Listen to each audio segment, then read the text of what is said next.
Wunderschönen guten Tag, sehr geehrte Damen und Herren, spezielle schöne Grüße aus Graz, Österreich. Specijalen pozdrav, najspecijalen pozdrav za site prijatelji Vitpo, svaku vam prijatno raspoloženje, prijatna sreda i sve na ljubav.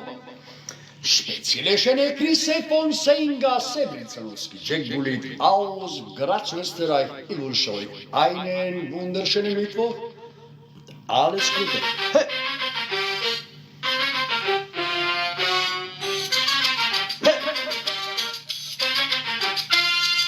Ajmo curice, ajmo dječaci, studenti, đaci, milicajci. He.